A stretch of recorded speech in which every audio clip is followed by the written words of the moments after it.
ইফতেখার চৌধুরী স্যারের সাথে বাজে কোনো সম্পর্কই থাকতো তাহলে আপনারা জার্নালিস্টরা সবার আগে এটা বের করতেন। আর ইফতেখার চৌধুরী স্যারের সাথে আমার মান অভিমান হওয়ার একটাই কারণ, একটা মেয়ে এসে কোনো প্রুফ নেই কিছু নেই সেখানে উল্টাপাল্টা কথা বলে যাবে।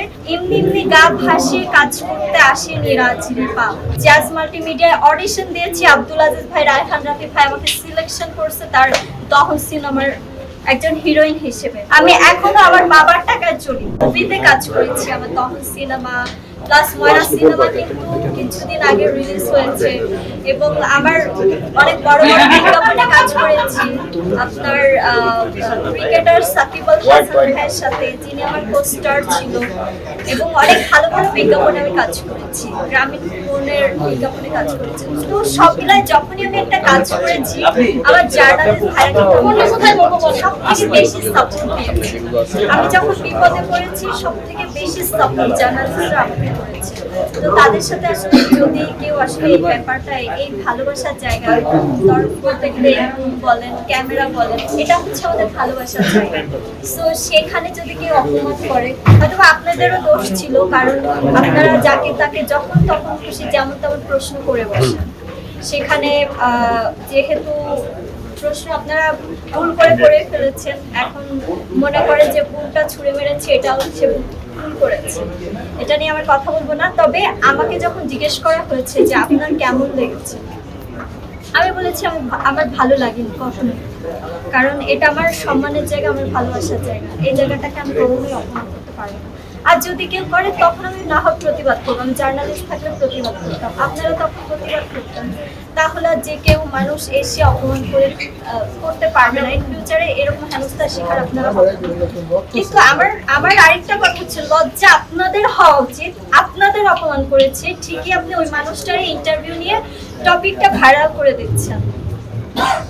আমি আপনাদের সাপোর্ট নিয়ে কথা বলেছি, সেখানে আপনারা একটা মেয়ে এসে কোনো প্রুফ নেই কিছু নেই সেখানে উল্টাপাল্টা কথা বলে যাবে, আর আপনারা তো সাপোর্ট নিয়ে ভিডিওগুলো শেয়ার করলেন, এটাই কি মানে আমার সাপোর্ট নেওয়ার প্রতিদান? হ্যাঁ, আপনারা কি একবারও চেক করেছেন সে যে কথাগুলো বলেছে? আজকে আমি ঢাকা শহরে এসেছি 2017 সালে, থিয়েটার কমপ্লিট করেছি, এমনি গা ভাসিয়ে কাজ করতে আসেনি রাজরিপা। রাজরিপা নামটা এসেছে অ্যাক্ট্রেস থেকে। আমি থিয়েটার কমপ্লিট করে জাজ মাল্টিমিডিয়ায় অডিশন দিয়েছি, আব্দুল আজিজ ভাই, রায়হান রাফি ভাই আমাকে সিলেকশন করছে তার দহন সিনেমার একজন হিরোইন হিসেবে। তারপর আমি এরপরে সেকেন্ড টাইম আমি ইফতেখার চৌধুরী স্যারের, ওনার সাথে পরিচয় হয়েছে 2020 সালে। আমি তাকে অডিশন দিয়েছি, তখন করোনা সিচুয়েশন ছিল, কারণ মুক্তি সিনেমার জন্য এমন একটা ক্যারেক্টারের দরকার ছিল যেটা ইফতেখার চৌধুরী স্যার কোনো ইন্ডাস্ট্রির কাউকে খুঁজে পায়নি, কারণ এখানে একটা মেয়ে স্টান্টম্যানের কাজ করবে, অ্যাকশন পারবে, ফাইট পারবে, এবং আমার ক্যারেক্টার বারবার চেঞ্জ হচ্ছিল। যাই হোক, এই কথা পরে সো ইফতেখার স্যারের সাথে কিভাবে আমি কাজ করেছি, 4 বছর সাথে আমার পথ চলা ইফতেখার চৌধুরী স্যারের সাথে। এবং আজকে একটা কথা বলছি যে ইফতেখার চৌধুরী স্যার একজন সম্মানী ব্যক্তি, ইন্ডাস্ট্রিতে তিনি সব থেকে বড় হিরো হিরোইন নিয়ে কাজ করেছে, মাহিয়া মাহি আপু, ববি আপু, বর্ষা আপু, সাকিব খান ভাই, অনন্ত জলিল ভাই, আরিফিন শুভ, বিদ্যা সিনহা, নুসরাত ফারিয়া, প্রত্যেকটা আর্টিস্টকে নিয়ে সে কাজ করেছে। তার সম্মানের জায়গায় তার নামটা মুখে আনতে গেলে সেরকম যোগ্যতা অর্জন করতে হবে। আর আমার যে মেয়েটা আমাকে বলেছে যে আমি 7 বছর, স্যারের সাথে পরিচয় আমার 4 বছর, এবং তার কাজের পারপাসে একটা ডিরেক্টরের সাথে কথা অবভিয়াসলি হবে যেখানে কাজ করছি। আমি জাজ মাল্টিমিডিয়াতে কাজ করেছি, সেখানে আমার একটা হাউস, আমি যেহেতু জাজ মাল্টিমিডিয়ার মেয়ে। তারপর শুরু ইফতেখার চৌধুরী স্যারের সাথে, তারপর কাজ শুরু হয়েছে মঞ্জুরুল ইসলাম মেঘের সাথে। ময়না সিনেমা কিছুদিন আগে আমার সিনেমা রিলিজ হয়েছে, এবং আমি 2-3 দিন আগেও একটা ওয়েব ফিল্মের কাজ করেছি টুকটুকি নামে। আপনারা ঈদের পরে আমার এই ওয়েব ফিল্মটা রিলিজ হবে। আমি কিন্তু কাজের উপরই আছি। আর ইফতেখার চৌধুরী স্যারের সাথে আমার মান অভিমান হওয়ার একটাই কারণ গত 3 বছর আমার সিজনাল হচ্ছে শুটগুলো নেওয়া হয়েছে, উইন্টার দরকার, কারণ প্রত্যেকটা বছর ধরে শুট করা হয়েছে। আমি যখন মুক্তি সিনেমার শুটিং স্টার্ট করি তখন আমার ওয়েট লস করতে হয় 10 থেকে 12 কেজি।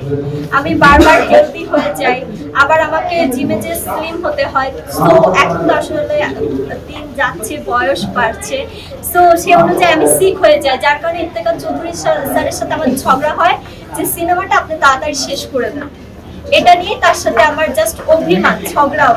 সেখানে আমি হয়তো রাগ করে কষ্ট করে দুটো স্ট্যাটাস দিই, তার মানে এই না যে আমার কোনো ব্যক্তিগত ব্যাপার নিয়ে আমি ইফতেখার চৌধুরী স্যারকে নিয়ে স্ট্যাটাস দিতে যাচ্ছি। আপনারা জার্নালিস্টরা আমাকে 7 বছর ধরে চিনেন, রাইট?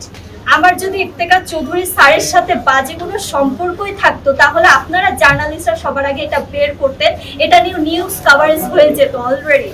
7টা বছরকে ওয়েট করতো না, 7টা বছর বাদ দেন 4-5 বছরকে ওয়েট করতো না, কারণ আপনারা তো চান ভাইরাল কিছু টপিক, যার কারণে আপনারা আমাকে ভাইরাল করতেছে।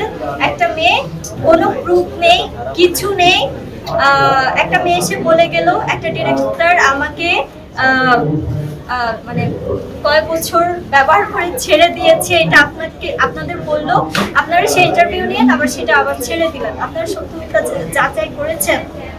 আমি সিনেমায় কাজ করেছি, আমি একজন স্ট্রাগলার, আমি এখনো স্ট্রাগল করছি, আমি ফাইট করে যাচ্ছি। আমার এখনো পর্যন্ত ঢাকা শহরে একটা বাড়ি নেই, একটা গাড়ি নেই, আমি এখনো স্ট্রাগলার। ঠিক আছে, ওদের মতো করে, ওই সমস্ত মেয়েদের মতো করে আমি বাহিরের দেশে যে টাকা আর্ন করে নিজের শখ বিলাসিতা পূরণ করছি না। আমি এখনো আমার বাবার টাকায় চলি, মাঝে মাঝে আমার কাজ যখন না থাকে, আমার হাতে যখন টাকা না থাকে, আমার বাবার টাকায় আমি চলি। যাই হোক, এত এক্সপ্লেন না দেই, শুধু একটা কথাই বলবো। এবং মালয়েশিয়াতে আমাকে বলা হয়েছে যে রাজরিপা মালয়েশিয়াতে যায়, থাইল্যান্ডে যায়। আমি মালয়েশিয়াতে 2বার গিয়েছি। একটা হচ্ছে স্যাবি বাংলাদেশের, যেটা মালয়েশিয়ান বিউটি প্রোডাক্টের ব্র্যান্ড অ্যাম্বাসেডর হিসেবে আমি 2025 সালে মালয়েশিয়া গিয়েছিলাম। এবং global solution education consultancy and Eduvista education consultancy, এই দুইটার ওবিসি এবং ব্র্যান্ড প্রমোশনের জন্য আমার মালয়েশিয়ায় যাওয়া পড়ে।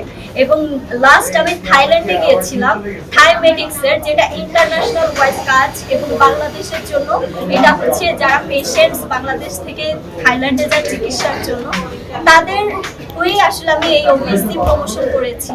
গা ভাসিয়ে ঘুরতে যাইনি আমি কোথাও, এবং বলতে পারি আজ পর্যন্ত দেশের বাহিরে আমি ঘুরতে যেতে পারিনি। যতবার গিয়েছি কাজের জন্য গিয়েছি, টার্কি ইস্তাম্বুলে গিয়েছি, ওই ফিল্মের শুটে গিয়েছি। একটা মানুষ, হ্যাঁ, আমাকে ইচ্ছা মতো আমার ব্যক্তিগত ভাবে কথা দিয়ে আমাকে খোঁচা মেরে মেরে এমন কথা বলেছে যেটা আমি সহ্য করলে আমার ফ্যামিলি করবে না। আমি অনেক কষ্ট করে শালীনভাবে ইন্ডাস্ট্রিতে কাজ করে নিজের একটা ভদ্রতার উপরে আমি নিজেকে রেখে ট্রাই করেছি, যেন আমি আমার স্বপ্ন পূরণ করতে পারি, পাশাপাশি আমার ফ্যামিলির মন রক্ষাও করতে পারি। কিন্তু নর্মালি একটা কথা, একটা মিথ্যা ঘটনা রটিয়ে মানে সে আমার পুরা মানে বংশের কাছে আমাকে নিচু করেছে। যাই হোক, আর আমার বংশ ভালো করে জানে সে কোন কোয়ালিটির মেয়ে, কোথা থেকে এসেছে। আজকে যদি ভালো ব্যাকগ্রাউন্ডের ভালো কোনো আর্টিস্ট হতো তাহলে আমি বলতাম যে আপু এই কাজটা কেন করেছে।